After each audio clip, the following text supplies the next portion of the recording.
العيال نفسهم في حاجة حلوة وانتي لسه قاعدة مكانك وبتقولي لهم ما عنديش اي مكونات. طب يا ستي بكوباية دقيق بس عندك في المطبخ وشوية مية، ومن غير لا بيض ولا لبن ولا فرن ولا حتى تخمير، هتقومي تعمليها في 5 دقايق حرفيا. بس كالعادة لو عجبكم الفيديو متخلوش على اختكم بلايك وشير مع اصحابكم، واعملوا متابعة للصفحة وتعليق حلو زي قلوبكم. يلا نسمي ونصلي على رسول الله. اول حاجة محتاجينه ان هو يبرد معانا وهو الشربات. بنجيب هنا كزرولة وبنحط فيها كوبايتين من السكر، وده مقدار كبير للشربات، ممكن تحطيه عندك في التلاجة مش هيجراله اي حاجة. كوبايتين من السكر عليهم كوباية ونص من المية، عليهم نص ليمونة، نص عصرة ليمونة كده وتشيلي منها البذر، وبحط كمان كيس من الفانيليا. بعد كده برفعهم على النار زي ما انتوا شايفين كده، مش بحركهم خالص لغاية لما تغلي معاكي. يعني قبل ما تغلي كده ما تحركهمش خالص، بس بعد ما تغلي تبتدي بقى ان انت تدوبي السكر كده. بصوا انا بوريكم السكر اللي هو لازق تحت، يعني ممكن يتحرق معاكي وممكن يسكر بعد كده. فعشان تتجنبي ان الشربات يسكر معاكي بعد كده، لما يغلي معاكي تبتدي ان انت تحركيه لما السكر يدوب تماما، بعد كده تسيبيه يغلي شويه، وتجيبي بقى الجوانب اللي هي لازقه دي وبعد كده تنزليها، عشان برضو لو في سكر لازق في جوانب الكازرولة بتاعتك ممكن يخلي العسل الشربات يسكر معاكي بعد كده. هتسيبيه على النار 7 دقايق، احنا عايزينه شربات تقيل. بعد كده بقى بعد ما خلاص مدته عدت بنفضيه في طبق تاني ونسيبه لما يبرد تماما. تمام كده احنا عايزينه بارد خالص. بجيب بقى طبق واحط فيه كوبايه من الدقيق زي ما انتوا شايفين كده. الكوبايه عارفين اللي هي المج العاديه اللي في كل بيت، الكوبايه دي هتمليها دقيق. بعد كده بحط هنا حبة صغننين من الملح، ده بصراحة بيعادل الطعم، وبحط كمان كيس من الفانيليا. بحط كمان ربع معلقة صغير خالص من البيكنج باودر. بحط كمان ربع معلقة صغير برضو بنفس المعيار بتاع البيكنج باودر سكر. تمام كده، وهقلب بقى كل الكلام ده كويس مع بعضه. بعد كده بقى هنزل هنا بمعلقة مليانة كده من السمنة. لو حابة تستبدليها بزيت، بس بصراحة السمنة بتديكي طعم وترميلة حلوة اوي في الحلويات بتاعتك، متستغنيش عنها بصراحة. بس لو مفيش بديل غير الزيت مفيش مشكلة. هتبتدي بقى ان انت تبصي كده دقيق بالسمنة. بعد كده بقى معايا هنا كوباية من المية، بس انا طبعا مش هنزل بيها كلها مرة واحدة، انا بنزل بيها شوية بشوية زي ما انتوا شايفين كده. خدي بالك من نقطة زي دي علشان انا مش هحط كل الكوباية بتاعة المية. بصوا انا بحط يعني بحط تقريبا معلقه بمعلقه زي ما انتوا شايفين كده، هي تقريبا العجينه دي اخدت معايا ربع كوبايه من الميه. وطبعا ممكن يبقى الدقيق بتاعك ما ياخدش كميه الميه كلها اللي انا حطيتها، علشان في طبعا دقيق بيختلف عن نوع دقيق تاني. انا الدقيق اللي انا مستخدماه متعدد الاستخدامات. بصوا ده كميه الميه اللي انا خدتها. وبرده ما تلتزميش زي ما قلت لك بالميه، انزلي بيها شويه بشويه لغايه اما تلمي العجينه زي ما انتوا شايفين كده. انا عايزاها عجينه ما تكونش طريه قوي ولا تكون يابسه قوي، انا عايزاها تكون ماسكه نفسها وفي نفس الوقت ما تكونش طريه برضو. تمام كده، هقول لكم ليه واحنا شغالين. ببتدي ان انا اعجنها بقى كويس جدا كده، علشان طبعا زي ما انتوا شايفين شكلها كده ايه مش حلو خالص، فلازم نعجنها كويس ولما تنعم معانا. هي عجينه صغيره كده ومش هتاخد معاكي وقت وهتكوني مخلصاها. بابتدي بقى ان انا اسيبها هنا، طبعا مش هنسيبها تخمر ولا حاجه، احنا بنريح العجينه بس علشان لما نيجي نفردها تبقى تتفرد معاكي بكل سهوله وتبقى ناعمه كده وواخده ملمس حلو وانت بتفرديها ما ترجعش معاكي تاني. بفرد هنا بقى على نشا، انا مش بفرد على دي، بفرد على النشا وبحط بس حاجه بسيطه اللي هو بس ما تلزقش العجينه في المفرش. تمام كده، يعني ما تكتريش خالص في النشا، حاجه بسيطه من فوق ومن تحت. لو مش بتلزق معاكي مش مستاهله خالص ان انت تحطي من فوق نشا. ده بالعجينة بقى هنفردها على سمك احنا الأول كده هنفردها على سمك شكل مستطيل. بعد كده بقى السمك اللي أنا عايزة أقولك عليه، اللي انتي لا تفرديها ترققيها قوي بحيث ان انتي تبقي شايفة المفرش بتاعك كده وانتي فردها، لا ده غلط، لا أنا مش عايزة كده. أنا عايزاها تبقى مفرودة الفردة اللي هي خلي ايدك ميزانك كده، يعني انتي مش عايزاها لا تخينة قوي ولا هي تكون رهيفة قوي.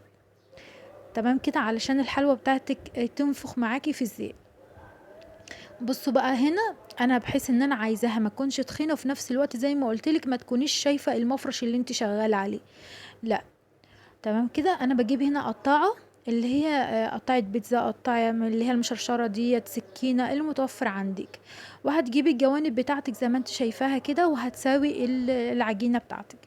ما تخافيش، اللي انت بتقطعيه ده هتبتدي ان انت تلميه تاني وتشتغلي بيه تاني وتفرديه زي ما انا فردته كده، بس تسيبيه الاول يريح معاكي شويه. بعد كده بقطعه السمك اللي انتوا شايفينه ده، يعني بقطعه كده بالطويل، وبعد كده بقطعه كام مربعات زي ما انتوا شايفين كده. والمربع يعني ايه، مش عايزاه لا كبير اوي ولا صغير اوي، يبقى متناسق زي ما انتوا شايفين كده. والحته الزياده دي برضو انا هاخدها علشان برضو يبقى كلهم متساويين وحجم واحد. وزي ما قلت لك اللي انا طلعته ده بلمه تاني وافرده من الاول، بس قبل ما اشتغل فيه لازم اريحه شويه، يعني عبال ما اخلص الكميه اللي انا عملتها دي هتلاقي حته العجينه دي ارتاحت، وتقدري ان انت تعمليها تفرديها من الاول. بصي هنا الزيت انا بختبره بحته عجينه صغيره كده، لو طفت معاكي على وش الزيت يبقى هي كده تمام، وتقدري تحطي الحلوه بتاعتك. الزيت لازم يكون غزير زي ما انتوا شايفين كده، ودرجة حرارة الزيت لازم تكون متوسطة، لا هي باردة قوي ولا هي تكون سخنة قوي. لو باردة معاكي قوي الحلوة بتاعتك مش هتنفخ زي ما انتوا شايفين كده، ولو سخنة قوي هتلاقيها بسرعة خدت لون واتحرقت معاكي وما بقتش مستوية صح. فانتي النار تخليها في الوسط، هتلاقيها كده لما تيجي تنزلي العجين بتاعك هتلاقيه كده بيطفو على وش الزيت وبينفخ معاكي، بيبقى بالشكل الحلو ده. في الوقت ده بقى برضو انت بتكوني خلاص مجهزة الشربات بتاعك في الاول، وبيكون بارد تماما علشان طبعا تتني معاكي مقرمشة لاخر واحدة، ما تطراش معاكي. لو طبعا الزيت سخن ده مش هينفع خالص. فعايزه اقول لكم الحلوه بتاعتنا دي من الحاجات اللي بتشرب الزيت، فانت بس تحطيها ثواني بس، مجرد ان انت تلفيها على اللفه دي واللفه دي، وبتبتدي بقى ان انت تكوني محضره هنا مصفى وتحتها طبق تاني علشان تصفي كل كميه الشربات الزياده. بصوا بالشكل ده، وبتحطي بقى كده وزي ما قلتلك لو الزيت سخن معاكي جامد تبتدي ان انت تسيبيه شويه لما يجي يبرد تاني، وتحطي بقيه الحلوه بتاعتك. عايزه اقولك الكوبايه الدقيق دي هتطلع معاكي طبق ما شاء الله مليان، وهتشوفيه دلوقتي. بصوا ما شاء الله كلها بتنفخ معاكي ازاي.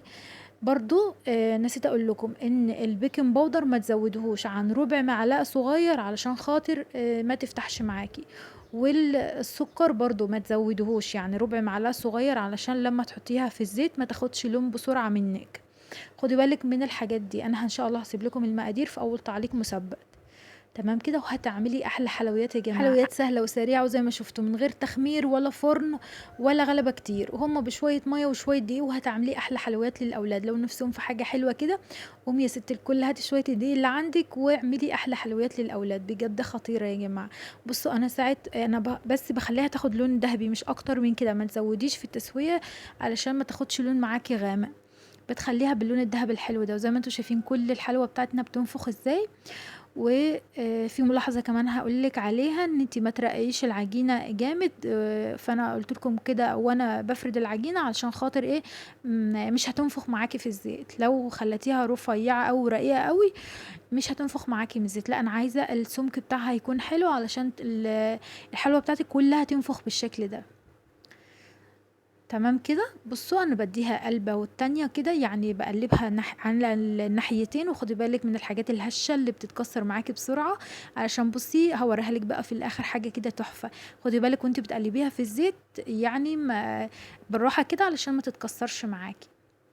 وخلاص على كده خلصنا احلى حلويات يا جماعه. بصوا الشكل بتاعها تحفه ازاي، مقرمشه، ومش قادره اقول لكم قد ايه ان هي هشه وخفيفه كده، وانت بتاكليها هتدوب في البق. واحلى حاجه فيها بقى ان هي مش مسكره خالص، يعني تاكلي منها واحده واتنين وتلاته واربعه بجد ما فيهاش اي، يعني مش مسكره خالص. يعني انت بس بتحطيها في الزيت في قصدي في الشربات حاجه بسيطه وبتطلعيها عشان ما تشربش معاكي شربات كتير. بصوا بقى اللي كلها منفوخه ازاي، بصوا يا جماعه. بص كده عاملة زي البقلاوة بجد، لو جايبة جلاش وعملتيه بالحلاوة مش هيطلع ابدا بالحلاوة دي، عاملة كده زي ورق الجلاش. بصوا خطيرة ازاي، والله العظيم يا جماعة انا بنتي بتحب بتعشق كده حاجة اسمها صوابع زينب، بتقولي دي احلى منها مليون مرة. بصوا ما شاء الله، تحس كده ان هي مورقة، مش عارفة يعني تحفة يا جماعة. قوموا جربوها لو نفسكم في حاجة حلوة والاولاد نفسهم في حاجة حلوة، بجد قوموا هاتوا شوية دي واعملوها، خطيرة انا بقول لكم تحفة، ان شاء الله هتعجبكم قوي. قولوا لي بقى في الكومنتات تستاهل كم من 10 عشان بجد بحب اسمع رأيكم. وقولوا لي بقى لو عايزين فيديوهات كتير من الاقتصادية الحلوة، الحلوات الاقتصادية دي قولوا لي برضو في الكومنتات، ان شاء الله نعملها مع بعض سوا. ويا رب يكون عجبكم الفيديو، لو عجبكم ما تنسوش اللايك والشير واعملوا متابعة للصفحة، واشوفكم على خير مع الف سلامة.